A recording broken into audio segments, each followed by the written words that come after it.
This is part one of my submission to the Immortality Project at the University of California. I'm Dr Janni Lloyd. My interest in health formally began in 1973 when I commenced my medical degree at the University of Western Australia. I spent many years in general practice with a special interest in the psychological and emotional aspects of health maintenance and disease creation. In 1994, I moved into alternative complementary medicine. In 1992, I began researching and living healthy life extension and the philosophy of physical immortality from many different perspectives: spirituality, theology, alternative medicine, psychology, medical science, and quantum physics. The following essay combines many of these different viewpoints. Healthy life extension - physical immortality, the mass possibility. Introduction. Throughout the ages, pioneers have been questioning the accepted belief systems of the populace and producing major evolutionary leaps. The Earth is the centre of the universe gave way to the understanding that the Earth revolves around the Sun. The Earth is flat fell away when Columbus did not fall over the edge. The Wright brothers also flew us into another reality, as have countless others. I will be suggesting in the words to follow that the belief system physical death is inevitable may have a similar fate. Life is about living with passion and vitality, creatively following our dreams with fun, joy, love, and lots of laughter. If your life can be described in these terms, there is no way you would want to become physically incapacitated by age and then die. The scenario of aging as we have known it, illness and death, are being questioned from many different directions: medical science, quantum physics, alternative medicine, and spirituality, to name a few.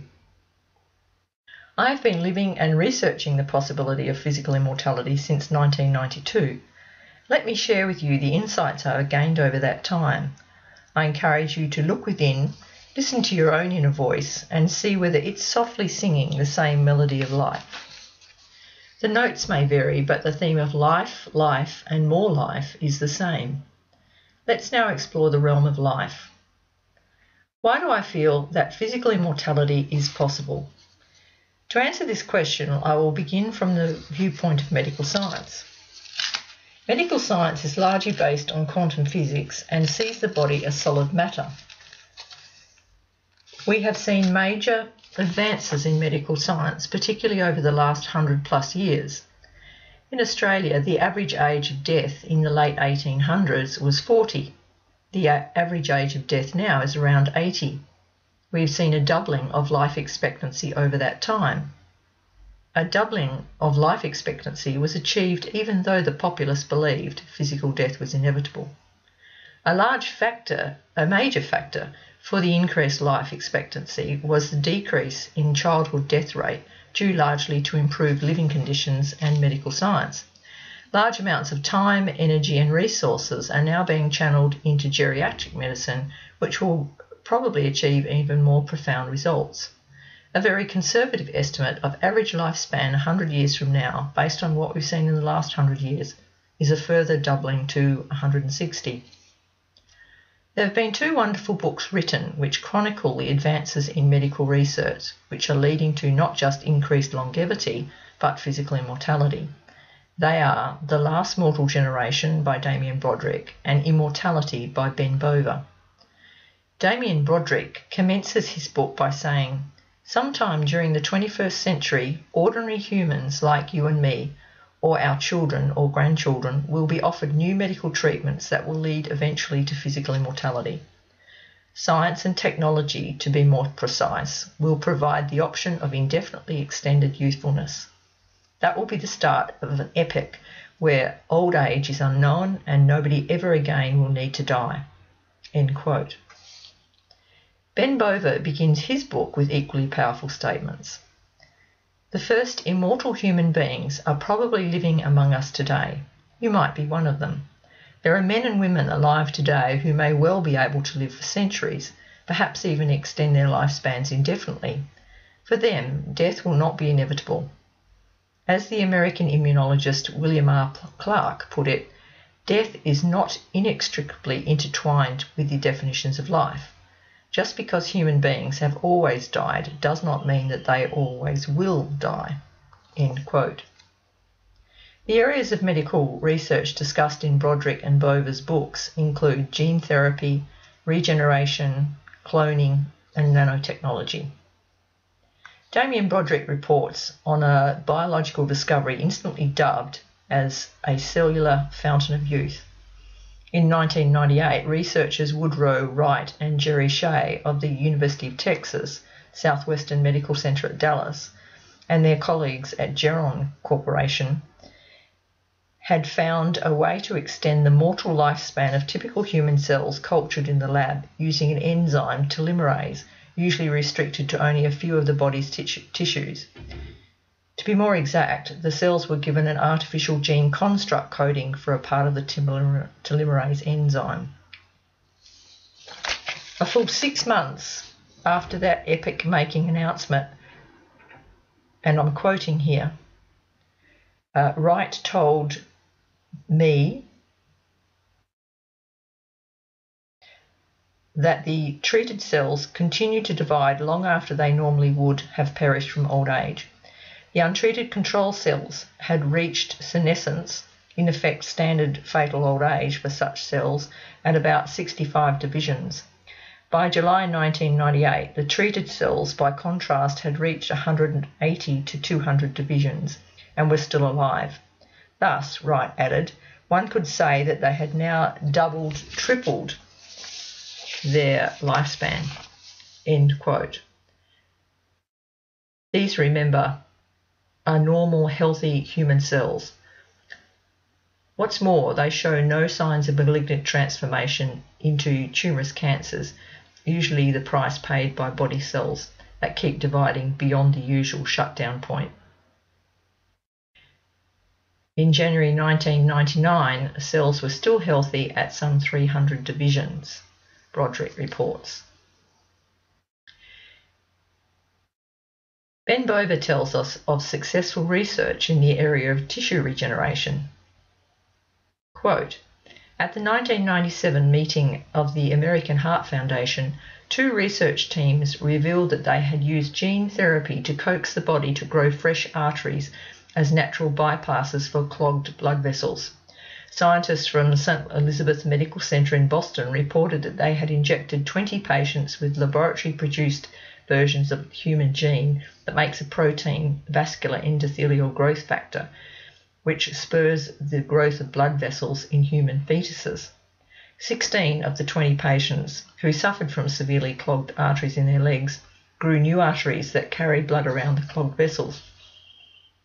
The constant pain that had afflicted them had been relieved, and they have been spared the need for leg amputation. Several of the patients have even started to grow toenails again.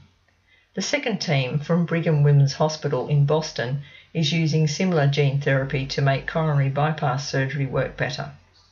A pair of Harvard's researchers announced that they had grown replacement organs, including hearts, kidneys and bladders, for lab rats, rabbits and sheep.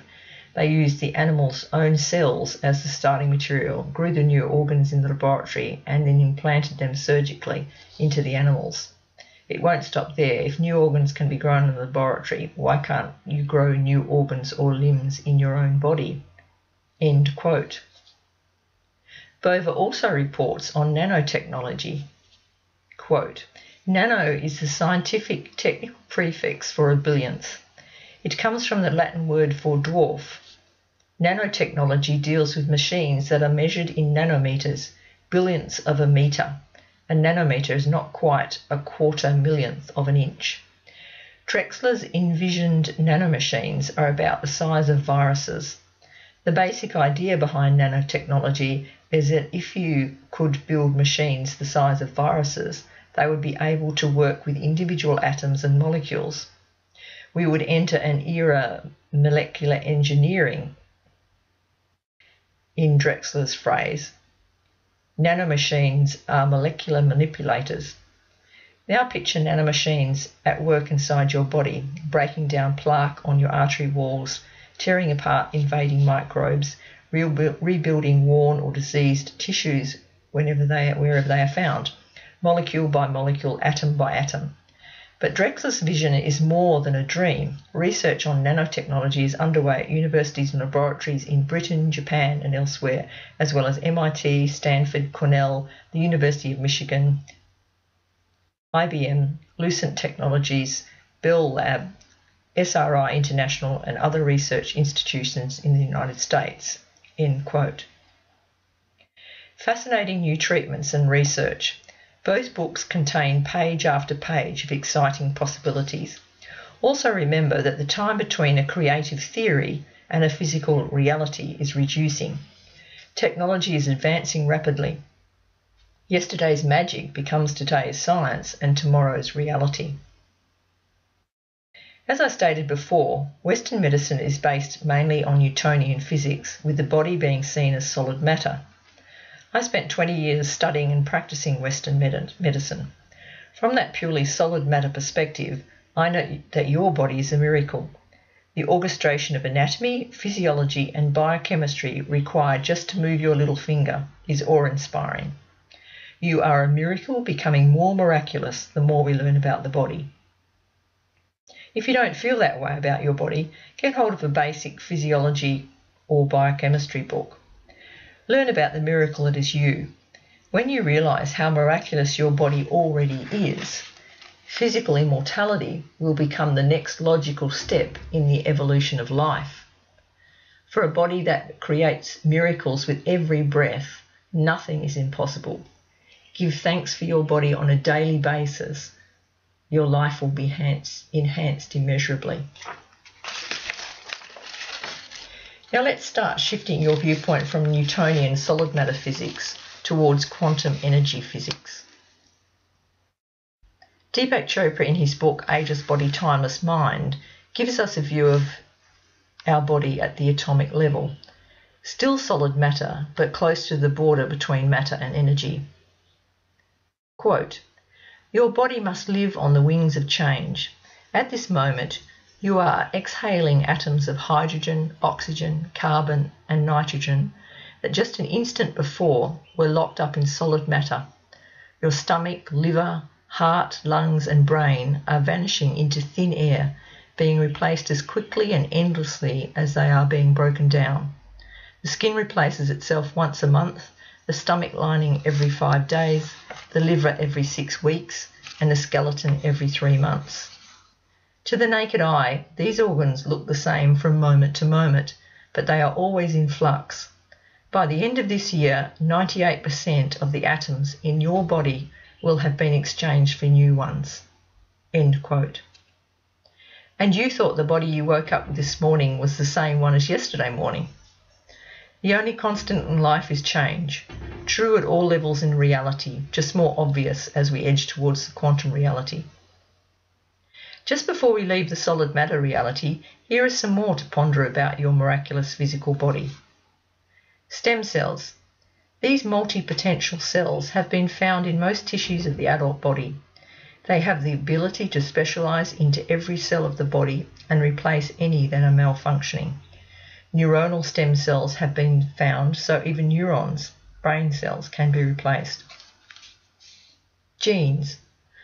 Dr. Bruce Lipton, cell biologist, reports in What If, the documentary movie by James A. Sinclair, that in the area of epigenetic research, they have found that epigenetic techniques, that is, perceptual shift techniques, create 30,000 variations on each gene blueprint. He says that we are not victims of our genes, we are the programmers of our genes. Brain capacity. The following stats were reported in the book The Brain That Changes Itself by Norman Doig. The human cortex alone has 30 billion neurons and is capable of making 1 million billion synaptic connections. Possible neural circuits, 10 followed by at least 1 million zeros. For comparison, there are estimated 10 followed by 79 zeros particles in the known universe. The second viewpoint from which I'll explore the possibility of physical immortality is quantum physics, the level at which matter becomes energy. In Ageless Body, Timeless Mind, Deepak Chopra describes this level. Quote, Your body appears to be composed of solid matter but can be broken down into molecules and atoms. But quantum physics tells us that every atom is more than 99.9999% empty space. And the subatomic particles moving at lightning speed through this space are actually bundles of vibrating energy. These vibrations aren't random and meaningless, however. They carry information. The essential stuff of the universe, including your body, is non-stuff, but it isn't ordinary non-stuff, it's thinking non-stuff. End quote. I prefer to call it intelligent energy. So the body has moved from a solid object to a fluid river of energy. With this understanding, to me the body has become similar to a flow of potter's clay, to be moulded at will by the potter. Who's the potter? Your spiritual self, your mental self, your emotional self? Perhaps all of the above. And remember, the energy is intelligent. Is this intelligence your spiritual self waiting to be moulded by your mental, emotional selves? Or perhaps wishing to be allowed to manifest into the material reality without obstruction? You will have your own thoughts. However, we have established our so-called solid material reality is very ephemeral. Can you imagine 99.9999% empty space? And fluid. Ephemeral and fluid. The knowledge of physical matter, including your body as intelligent energy, ephemeral and fluid, helps us to understand some of the abilities of spiritual adepts. For example, martial arts experts who can snap a slab of concrete as easily as a matchstick. 99.999% empty space. Deepak Chopra tells us, quote, India, China, Japan, to a lesser extent the Christian West, have given birth to sages who realised their essential nature as a flow of energy. By preserving that flow and nurturing it year after year, they overcame entropy from a deeper level of nature. In India, the flow of intelligence is called prana, usually translated as life force, which can be increased and decreased at will, moved here and there, and manipulated to keep the physical body orderly and young. End quote. Scientists say the quantum realm is full of quirkiness and uncertainty. One such quirk is that the vibrating energy particle exists as a probability wave and depends on being observed to find its space-time position. The observer is an important part of the equation. What does this mean to our everyday reality? How much power do we have to shape our reality? To quote, a quote I once read springs to mind. The universe rearranges itself to suit your version of reality. At the quantum level, everything is possible. The next viewpoint that has helped me to feel the possibility of physical immortality is alternative complementary medicine. This area is growing rapidly. New ways of achieving and maintaining health are being developed all the time. Many branches of alternative medicine are based on vibrational energy similar to quantum physics. Many Eastern countries and indigenous cultures knew of this reality long before Western science. The ancient rishis in India are reported to have known of subatomic particles many years before the birth of Christ. The chakra system from India, the acupuncture meridian system from China, colour therapy from the Egyptians and others, flower essences used by the Native American and Australian Aboriginal people are all examples of vibrational energy medicine. These therapies seem to be manipulating energy at a quantum level. Breathing techniques such as rebirthing are also achieving significant healing. Leonard Orr, who created rebirthing, is an immortalist who came to this understanding through his own healing process during the mid-1960s. Sondra Ray, initially a student of Leonard Orr, has written a great book on physical immortality called How to Be Chic, Fabulous and Live Forever. She says of rebirthing that, quote, rebirthing is one of the main tools we use to purify ourselves. It is a simple breathing process that should be done only with highly trained rebirthers you'll understand how the birth trauma and the death urge are related in a person's consciousness. Breathing in a connected, smooth, rhythmic, circular way in the presence of another immortalist makes all the difference in the world. Your cells get happy. They become alive. Tremendous energy comes in. Old death programming gets pushed out. Rebirthing, although it appears subtle, is an extremely powerful and sacred process and should be done correctly. It should always be taught along with the concept of physical immortality." End quote. Many healers and self-help writers are working with the spirit, mind, emotions, body connection to great effect. Louise Hay, in her book, You Can Heal Your Life, suggests that belief systems which are not life-affirming, blocked and distorted emotional expression, and lack of connection to spiritual essence cause the majority of illnesses. Her books, which include life-affirming statements, have improved the health and lives of countless people around the world. The health of your body connected to thoughts, words and emotions, all within your power to affect, all within your power to create life, and more life. I will now consider physical immortality from the viewpoint of spirituality. The philosophy of physical immortality is one of living from an open, loving heart, being focused in the now, creating much joy, abundance and freedom. Throughout spiritual literature, advanced immortals are reported to be able to dematerialize and rematerialize their bodies at will, teleport from place to place, and manifest whatever material requirements they have from thin air. They have perfected liberty and can move from dimension to dimension, taking their physical bodies with them. Most of the major religions, if one delves deeply enough, contain evidence of a physically immortal impulse.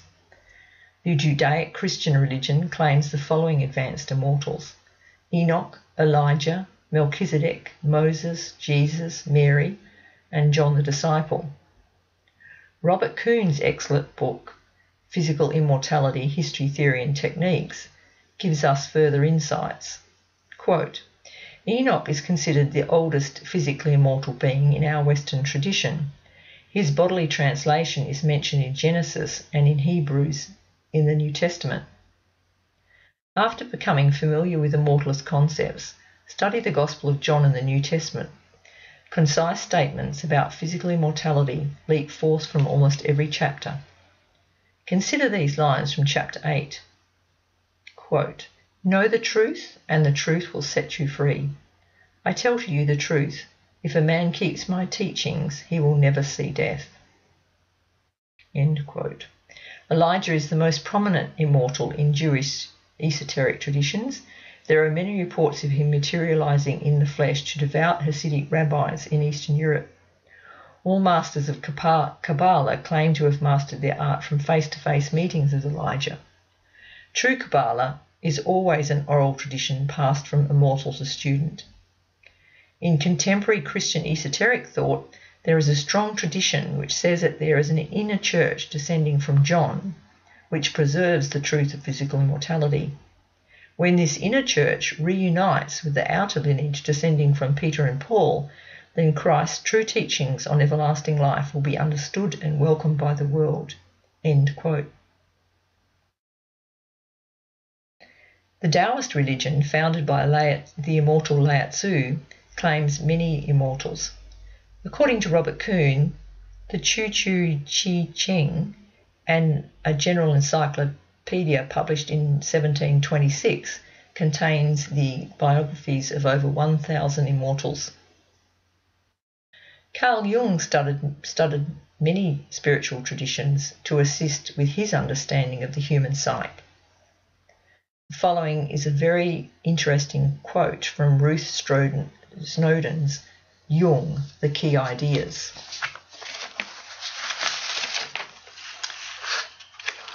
Quote, Alchemy was very popular during medieval times and was practiced until the end of the 17th century and beyond, but its roots stretch back much further into history, at least as far back as ancient Egypt.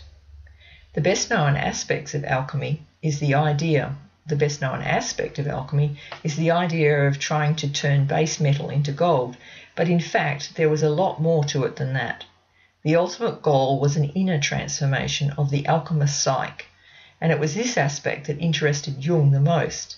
He saw alchemy as bridging the frustrating gap between ancient Gnosticism and modern sciences such as chemistry and the psychology of the unconscious. Alchemical thought coincided in surprising ways with his own ideas about the unconscious. It looked at the problem of matter as well as the union of opposites such as male and female, God and man. Jung was intrigued to find alchemical imagery cropping up in the dreams of patients who were going through the individuation process. He studied the alchemical process and found that it went through a series of stages, each one of which could also represent a stage in the development of the maturing psyche. Nigredo, or blackness. This is the first stage where the alchemist heats material up and it goes black. This represents the first stage of individuation, where the person begins to break down the barriers between conscious and unconscious. This stage is often accompanied by depression, the dark night of the soul, as the person begins to face the inner darkness of the shadow. Albedo, or whiteness. This is the next stage, where white flecks appear in the mixture, which eventually crystallizes as a white stone. This represents the gradual cleansing of the psyche as the inner darkness is faced. People often confront and converse with archetypes at this stage. Rubedo, or redness. This is the final stage where mercury is added to the white stone, which goes green then red. This process represents the union of opposites, and the result, called elixir vitae, the elixir of life, can bring long life or even immortality. It is represented symbolically by a winged hermaphrodite figure or a rose.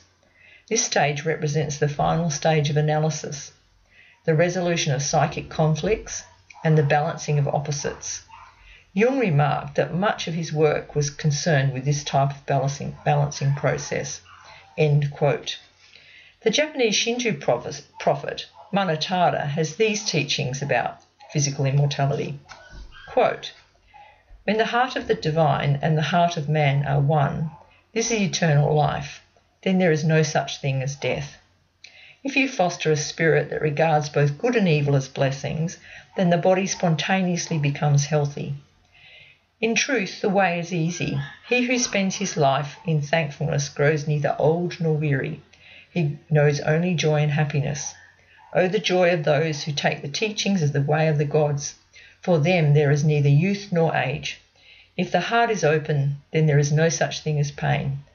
Thus one will find only happiness and thankfulness in all things." End quote. Many other areas of spiritual wisdom are explored in Robert Kuhn's book, Physical Immortality, History, Theory and Techniques. I will conclude this section with a word from Robert. Quote, "Immortals make no apology for being absolutely in love with life. Immortal philosophy and experience unites the creator and creation into one divine whole.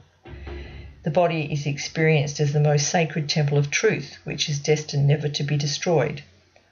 All matter is sacred, alive, and divine. The divine is absolutely attached to life." End quote.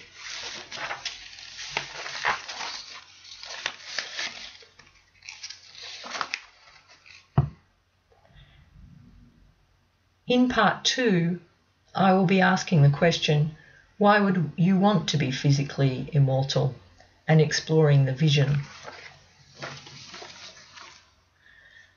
For more of my work, you can find my book, The Fun Way of Physical Immortality Philosophy, and my ebook, Is It Possible to Be Ageless, at lulu.com.